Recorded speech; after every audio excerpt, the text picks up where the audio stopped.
ओम श्री गुरवे नमः।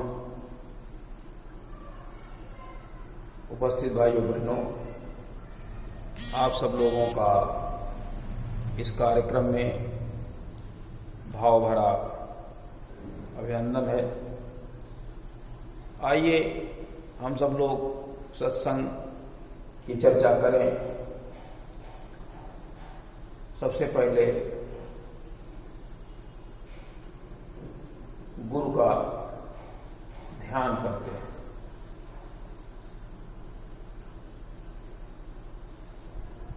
सद्गुरु की अगर कृपा हो जाती है तो फिर सभी देवी देवताओं की कृपा मिल जाती है। आइए गुरु का ध्यान करें। ओम गुरुर्ब्रह्मा गुरुर्विष्णु गुरुरेव महेश्वरः गुरुरेव परब्रह्म तस्मै श्री गुरवे नमः।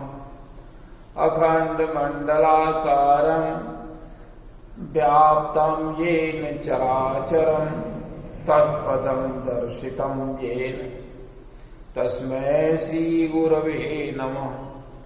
मातृवत लालयित्री च पितृवत मार्गदर्शिका नमो अस्तु गुरु सत्ताय श्रद्धा प्रज्ञायुता च। ओम श्री गुरवे नमः। भगवान श्री कृष्ण का ध्यान करते हैं। ओम वसुदेव सुतं देवं कंस चाणूरमर्दनम देवकी परमानंदम कृष्णं वंदे जगद्गुरुम्। ओम श्री कृष्णाय नमः। सद्बुद्धि की देवी गायत्री का ध्यान करें। उस प्रकाश रूप परमात्मा का ध्यान करें। उसे प्रार्थना करें कि हमारी बुद्धि को सन्मार्ग की ओर प्रेरित करें। ओम भूर्भुवः स्वः तत्सवितुर्वरेण्यं भर्गो देवस्य धीमहि धियो यो नः प्रचोदयात्। आइए रुद्र देवस्वरूप त्रयंबकम जी से प्रार्थना करें। इस महामारी से सभी को निजात दिलाए, सभी लोग स्वस्थ हों। सर्वे भवन्तु सुखिनः सर्वे सन्तु निरामया। ऐसी भावना के साथ में हम महामृत्युंजय मंत्र का एक बार उच्चारण करें। ओम त्र्यंबकं यजामहे सुगंधिं पुष्टिवर्धनम् उर्वारुकमिव बंधनान् मृत्योर्मुक्षीयमामृतात्। पुरी त्र्यंबकम भगवान की जय हो। उपस्थित भाइयों बहनों तथा सूक्ष्म रूप में उपस्थित हमारी गुरु सत्ता को नमन करते हुए आज के सत्संग की कुछ आवश्यक बातें बताने का प्रयास करते हैं। देखिए, पिछले दिन बताया था कि ब्रह्मा जी ने बताया कि इस तारक को मारने के लिए बहुत ही तेजस्वी और तपस्वी वीर की आवश्यकता है। तेजस्वी और तपस्वी वीर ये तभी पैदा हो सकता है जब उसके माता पिता तेजस्वी और तपस्वी, क्योंकि वंशानुक्रम का ये प्रभाव पड़ता है। इसीलिए जो उच्च स्तरीय चेतनाएं थी वो पुत्र की उत्पत्ति के लिए, पुत्र को उत्पन्न करने के लिए श्रेष्ठ साधनाएं किया करते थे। कश्यप आदित्य को आप देख सकते हैं, मन शत्रुपा को आप देख सकते हैं, कृष्ण और रुक्मिणी को आप देख सकते हैं, अत्रि अनुसुईया को आप देख सकते हैं। इन्होंने श्रेष्ठ बालक को उत्पन्न करने के लिए तप किया। तो इस समय आवश्यकता थी एक तपस्वी युगल हो, दंपत्ति हो, उससे पुत्र की उत्पत्ति हो, तो वही इसको तारक को मार सकता है। तो ये हुआ कि इस समय सबसे अधिक तपस्वी, तपोनिष्ठ शिव जी और पार्वती जी हैं। उनसे पुत्र उत्पन्न हो, वही इनको मार पाएगा। तो तुलसीदास जी लिखते हैं कि शंभु शुक्र संभूत सुत यही जीत रन सोई। इस तारक को वही जीत सकता है। ये हुआ शिव जी तो समाधिस्थ हैं, उनकी समाधि तोड़ी जाए, फिर उनसे शादी की बात की जाए। कौन शादी की बात करेगा जाकर के? तो ये हुआ शुरुआत कहां से हुई? ब्रह्मा जी ने देवताओं से कहा कि आप किसी प्रकार समाध तोड़वाइए, कामदेव को भेजिए और वो कामोत्पत्ति करे, शिव जी की समाधि टूटेगी। देवताओं ने कामदेव को बुलाया। कामदेव आया, उसने कहा ये तो बड़ा कठिन कार्य है, ये बड़ा कठिन कार्य है,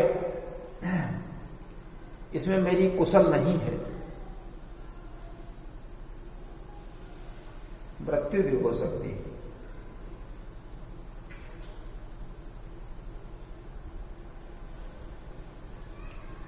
फिर भी मैं आपका काम करूंगा, ऐसा काम जो कहता है, क्योंकि ये कार्य परोपकार के लिए किया जा रहा है। यद्यप शिवजी भी बड़े परोपकारी थे, परमार्थी थे, और ये कार्य भी परोपकार के लिए हो रहा है, तो इसमें कैसे विघ्न आ सकता है? दोनों की एक ही भावना है, लेकिन उस समय की क्या परिस्थिति थी ये कुछ नहीं कहा जा सकता। तो कामदेव क्या कहता है कि मैं आपका कार्य करूंगा, परमार्थ ही, परोपकार ही सबसे बड़ा धर्म है। क्या कहता है? तदपि करब मैं काज तुम्हारा, और श्रुति कहा परम धर्म उपकारा। वेद यही कहते हैं कि सबसे बड़ा धर्म परोपकार है। श्रुति कहा परम धर्म उपकारा, और परहित लागित जय जो देही, और सतत संत प्रशंसहिते ही। परोपकार में अगर शरीर भी नष्ट हो जाता है, मृत्यु भी हो जाती है, तो सतत लगातार संत लोग, सज्जन लोग उसकी प्रशंसा किया करते हैं, और वो तैयार हो गए। देखिए, परहित में जिनके प्राण गए, आज भी उनकी जगह जगह प्रतिमाएं लगी हुई हैं, उनकी गाथा गाई जाती है, उनके वंशजों को सम्मान दिया जाता है। चंद्रशेखर आजाद को देख लीजिए, सुभाष चंद्र बोस को देख लीजिए, रानी लक्ष्मीबाई को देखिए, राणा प्रताप को, शिवाजी को, आदि आदि। और आज भी जो सीमा पर लड़ते हुए सैनिक शहीद हो जाते हैं, उनको शहीद का दर्जा दिया जाता है, उनकी प्रतिमाएं लगाई जाती हैं, शहीद दिवस के दिन फूलमालाएं चढ़ाई जाती हैं। क्यों? परहित में उनका जो है, उनका जीवन चला गया। यद्यप वेतन मिलता रहता है, परिवार का पोषण होता रहता है, लेकिन उनकी मृत्यु तो हो जाती है। तो कामदेव तैयार हो गया और उसने अपना प्रभाव दिखाया। सब पूरी सृष्टि मर्यादाएं तोड़कर काम के बस में हो गई, अपना प्रभाव दिखाया, सारी मर्यादा भंग हो गई, सब काम के बस में हो गए। जड़ चेतन पशु पक्षी सब काम के बस हो गए। कामदेव ने शिव जी पर अपना काम बाण चलाया, लेकिन वो न चला। तब उसने अपना बाण का संधान किया। कैसा बाण होगा? ऐसा नहीं होगा कि जो घायल कर दे, ऐसा होगा कि जो फूलों जैसा हो। लगे तो महसूस तो हो, कुछ लगा, लेकिन घायल न करे, फूलों जैसा। तो उसने 5 बाण मारे, शिव जी की समाधि टूटी, त्रिनेत्र खुल गया। और त्रिनेत्र खुलते ही कामदेव भस्म हो गया। कामदेव की पत्नी ने जब सुना कि पति तो हमारा भस्म हो गया, नष्ट हो गया, तो शिव जी के पास आए और उसने विनती की कि ये सारा कार्य परहित में हुआ और आपने हमारे पति को भस्म कर दिया। आप भी परोपकारी और कामदेव भी परोपकार में आपके पास आया और आपकी समाधि तोड़ी, ये अनर्थ है। उन्होंने कहा अच्छा घबराइए नहीं, आपका पति फिर द्वापर में आपको मिलेगा। चलो ये खुशी की बात है, अभी न सही तो कुछ दिन के बाद सही पति मिल जाएगा।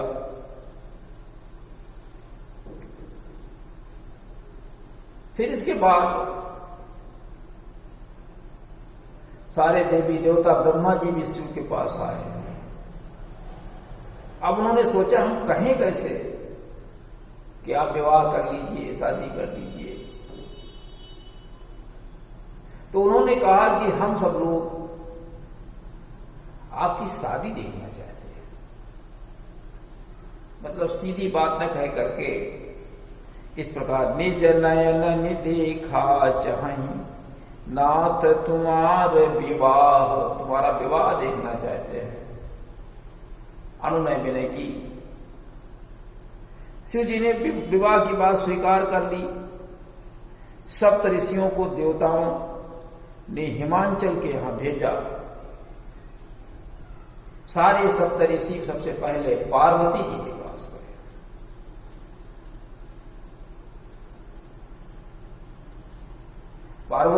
पार्वती जी से वार्ता करने लगे कि देखिए मैंने कहा था शिव जी से शादी मत करो, विवाह मत करो, वो तो अमंगल वेशधारी योगी जति, उससे कैसे सुख मिलेगा। और देखिए उसने कामदेव को भी समाप्त कर दिया, अब कैसे सुख मिलेगा, जीवन का आनंद कैसे आएगा। तो पार्वती जी कहती है हम ये जानते थे पहले से ही कि शिव जी कैसे हैं, उनकी दिनचर्या हमको पता है और हमने जानबूझ करके ये शादी की। वो भगवान से, परमात्मा से हमेशा वो जुड़े रहते हैं, योग साधना में लीन रहते हैं, अजन्मा है और निंदा रहित निर्दोष है, उनके ऊपर कोई दोष नहीं लगा हुआ है, निष्कलंक है, अकाम, कोई कामना नहीं है, काम वासना उनके पास नहीं है, अभोगी और भोगों से दूर भी है। हम ये सब जानते हैं कि उनके अंदर क्या सोच है और जैसी सोच उनकी है वैसी ही सोच हमारी भी है, दोनों की एक जैसी है। क्या कहती है, हमरे जान सदा शिव जोगी, अज अनवद्य अकाम भोगी। ये सब हमको पता है, हमेशा वो परमार्थ में लीन रहते हैं, चलो फिर शादी की बातें शुरू हो गई। सप्तऋषि हिमाचल के पास गए, लग्न निर्धारित की गई और बारात सजने लगी। बारात ऐसी थी कि जिसको देख करके जानवर भी भड़क जाते थे, दूर भागते थे, बिजक जाते थे। ऐसी बारात है। बारात शिव जी की बारात चली। शिव जी के हाथ में त्रिशूल और डमरू, वही उनका ताना बाना। बैल की सवारी, बड़ी विचित्र बात। भूत प्रेत बैताल, देवी देवता, विष्णु जी, ब्रह्मा जी, सारे देवी देवता, सब भूत पिशाच, सब उनके साथ में। तरह तरह की बारात उनके, लोग उनके। ऐसी बारात जिसको देख करके लड़के औरतें सब भाग खड़े हुए। अरे ये तो कहां से प्रेत जैसी बारात, प्रेतों की बारात है।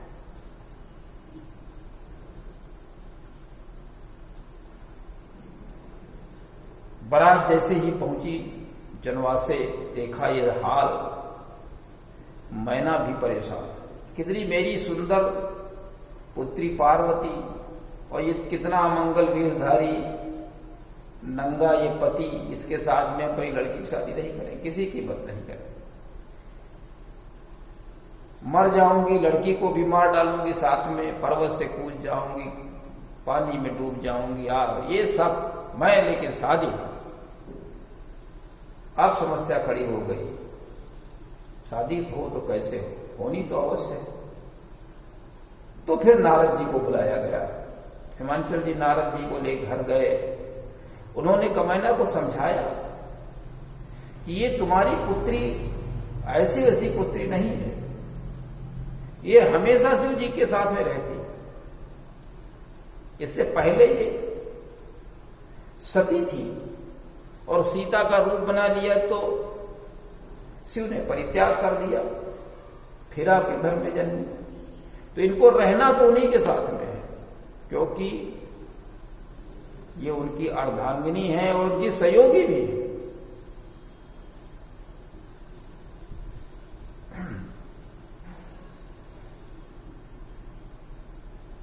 तो क्या कहते हैं, जरा आप लोग सुने। अजायनादि शक्ति अविनाशिनी सदा शंभु अर्धंगी निवासिनी। अजा, ये अजन्मा है। जैसा जब चाहे, जैसा चाहे, जिस प्रकार से चाहे ये जन्म लेकर के और शिव जी की अर्धांगिनी बनती है। अनादि, इनका आदि है न अंत है। और शक्ति अविनाशिनी, ये अविनाशी शक्ति है, बहुत बड़ी क्षमता है इनके अंदर। सदा शंभु अर्धंगी निवासिनी, और इनके अंदर जो सबसे बड़े गुण है, जग संभव पालन लयकारिणी और निज इच्छा लीलाभ पुधारिणी। ये संसार को उत्पन्न करने वाली है, पालन करने वाली है और बुराइयों को संहार करने वाली है। राक्षसी वृत्ति की संहारक भी है और अपनी इच्छा से लीलाओं के साथ में शरीर भी धारण करने वाली है, धारण कर।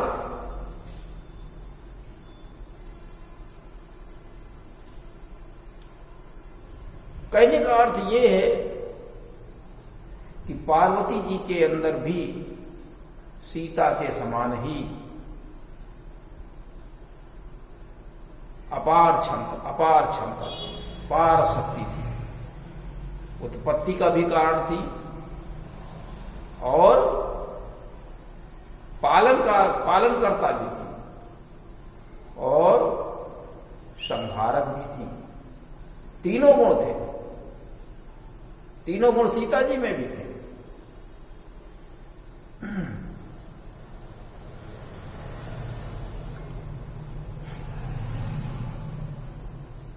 तीनों गुण सीता जी में वे उद्भव स्थित संहारकारीं क्लेशहारिणीं, सीता जी के लिए कहा उद्भव स्थित संहारकारिणीं क्लेशों को हरने वाली।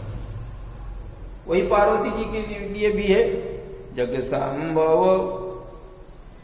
संभव पालन लय कारणी, जग संभव पालन लय कारिणी, निज इच्छा लीला बपुधारिणी। तो इस प्रकार से पार्वती की अपार क्षमता की थी। अब ये उद्भव स्थित और लयकारिणी किस प्रकार से थी, एक विशेष चर्चा है। उत्पत्ति, श्रेष्ठ उत्पत्ति कैसे हो बच्चों की, और कैसे श्रेष्ठ पालन हो, कैसे बुराइयों को समापन किया जाए। तो इस प्रकार से पार्वती जी की शादी हो गई, साथ साथ में रहने लगी। तो आज की स्थिति ये है, आज की बात इतनी ही है कि श्रेष्ठ संतान उत्पत्ति के लिए हमें तप करना चाहिए, और परोपकार सबसे बड़ा धर्म है। इसके अलावा शिव जी परमात्मा से जुड़े रहते थे और समाज को अच्छा बनाने का प्रयास करते थे। यही स्थिति पार्वती जी की भी है। तो इसी के साथ में आज के कार्य का समापन करते हैं, और आप सब लोग इसी के अनुसार अपने जीवन का यापन करें, आगे की ओर बढ़ें, अपने परिवार को भी अच्छा बनाएं। इसी के साथ में आज के कार्य का समापन। ओम शांति।